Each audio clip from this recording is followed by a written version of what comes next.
guys, it's Seeking Jade here, and today I'm going to be doing a review on this 17-inch limited edition Anna doll. So without further ado, let's get this video on the way. So here she is. As you can see, I have removed the plastic to stop obviously the glare that you receive from it. So I will obviously show you about.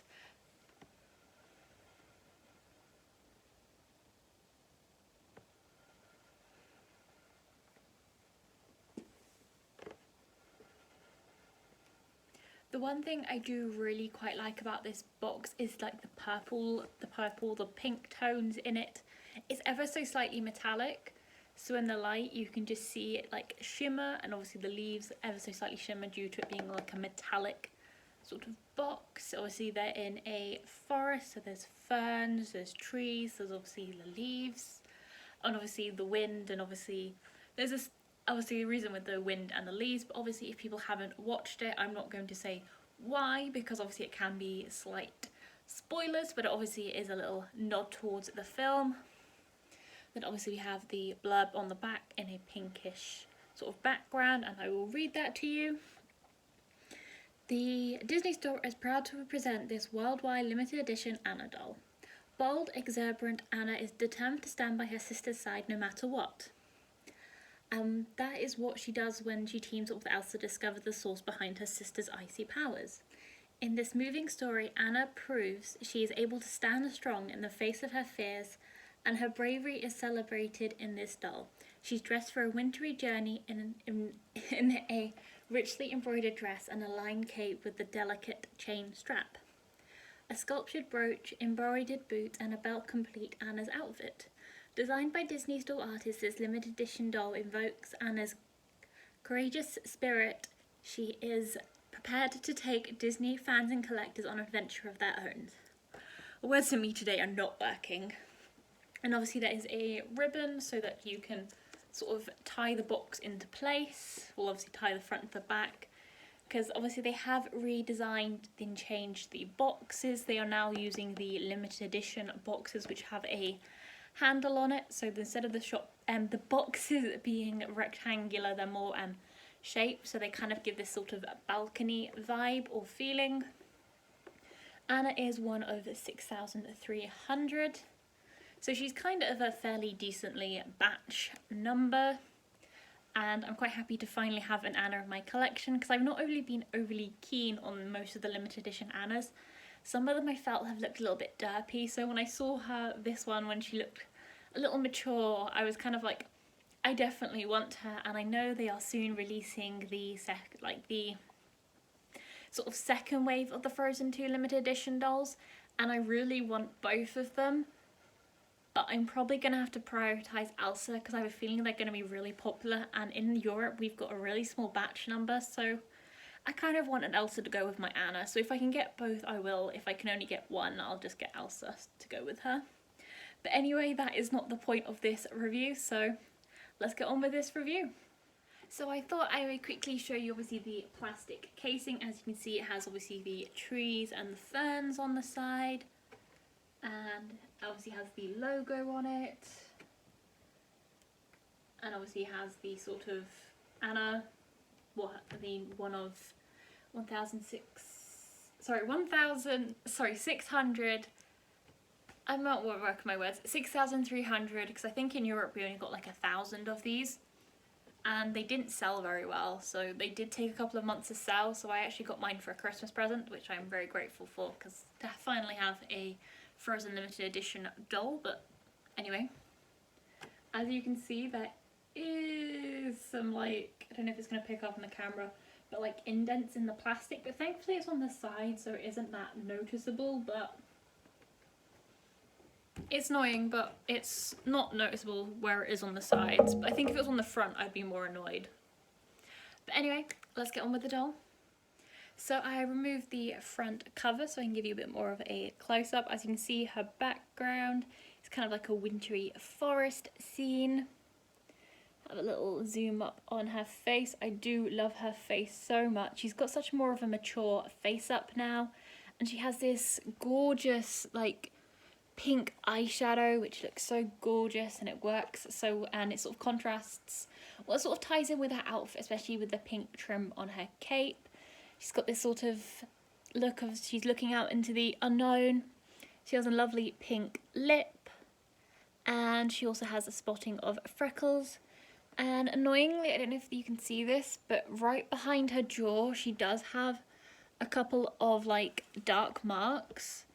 So I might have to try and get some acetone on that or something. Not acetone, the spot removal cream onto that to try and shift that off.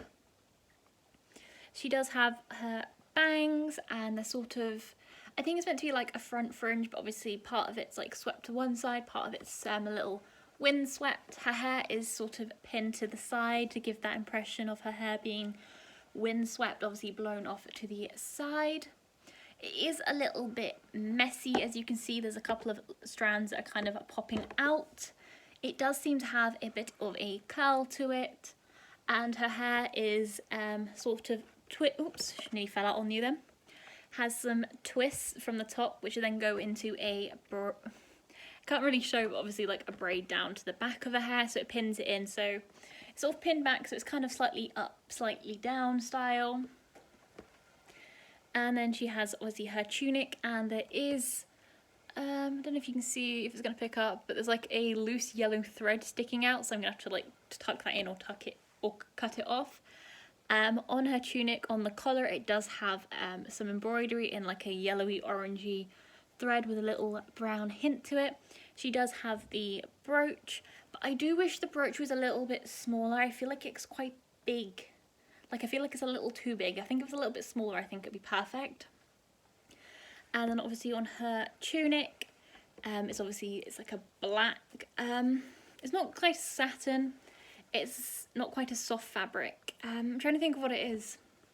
It's ever so slightly satiny, but it's obviously still quite a hardy fabric. Then obviously we have the embroidery in these yellows and golds that work quite nicely with her hair. So it's sort of like a golds, yellows, purples, pinks. It's very autumnal colours, obviously, with this doll. She has got her sort of little obi. The major downside with this that I've noticed is that it's pleather. And in time, pleather starts to disintegrate. So in a couple of years' time, you're probably going to find these these brown flakes of this pleather fabric all over the place. If you ever had like a pleather leather jacket, you'll know you can literally have the jacket, you wear it, and then obviously you can leave it for like a couple of years, and then you'll end up going back to it and all there's black flakes everywhere. This is what's going to happen with this fabric. There is ways to protect it and obviously to restore it, and obviously restore it before it goes worse. So I am going to have to look up how to do that to sort of preserve this, but do bear that in mind, that where this is pleather, it's going to start disintegrating. So if you can try and protect it, do so, because as soon as it starts disintegrating, that's it. There's nothing to do to save it. Then obviously her tunic, it has got a sort of a side split. Obviously it goes up higher, but obviously where there is these little plastic tags holding it in place, I can't sort of show you how far it goes up. But she does have a scattering of black little diamanty gems on this. Gives it a little bit of texture.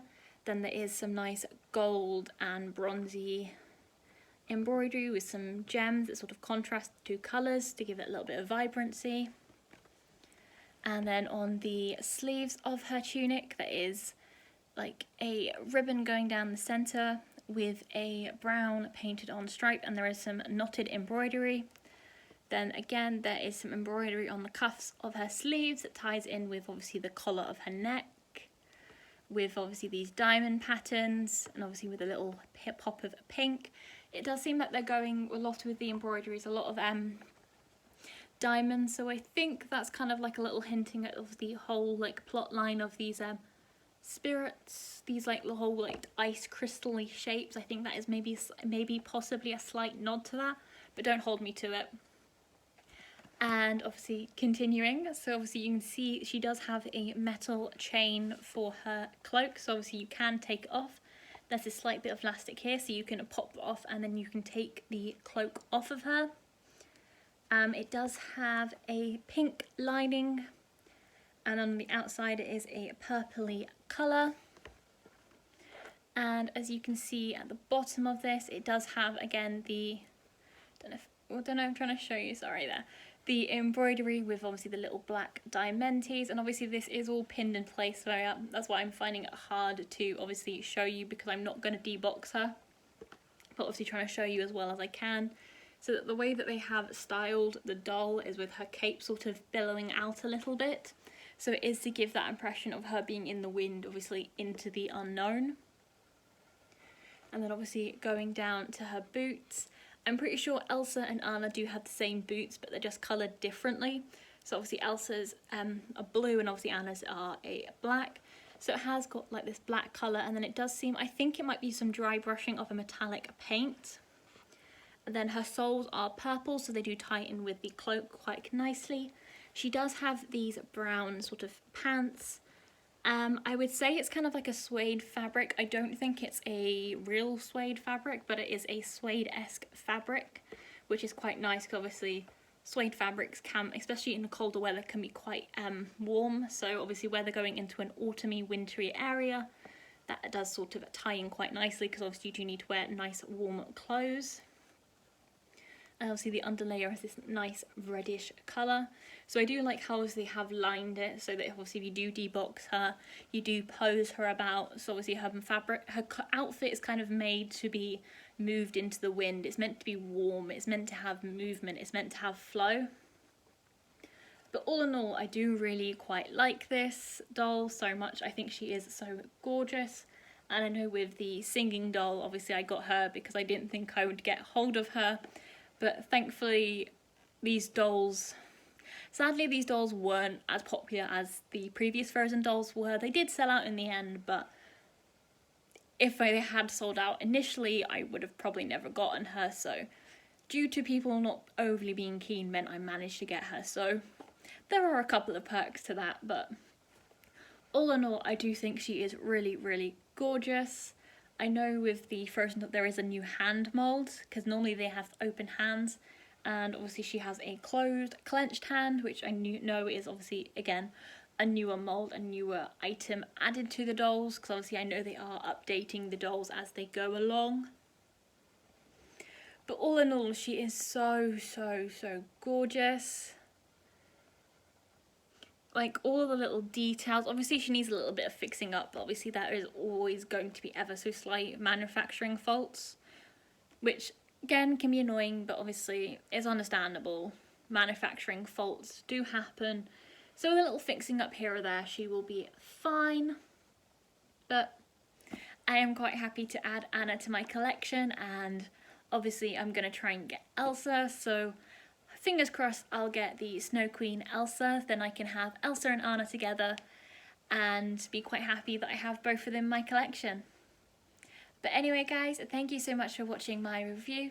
Be sure to like, comment and subscribe, and I'll see you again soon. Toodle-doo!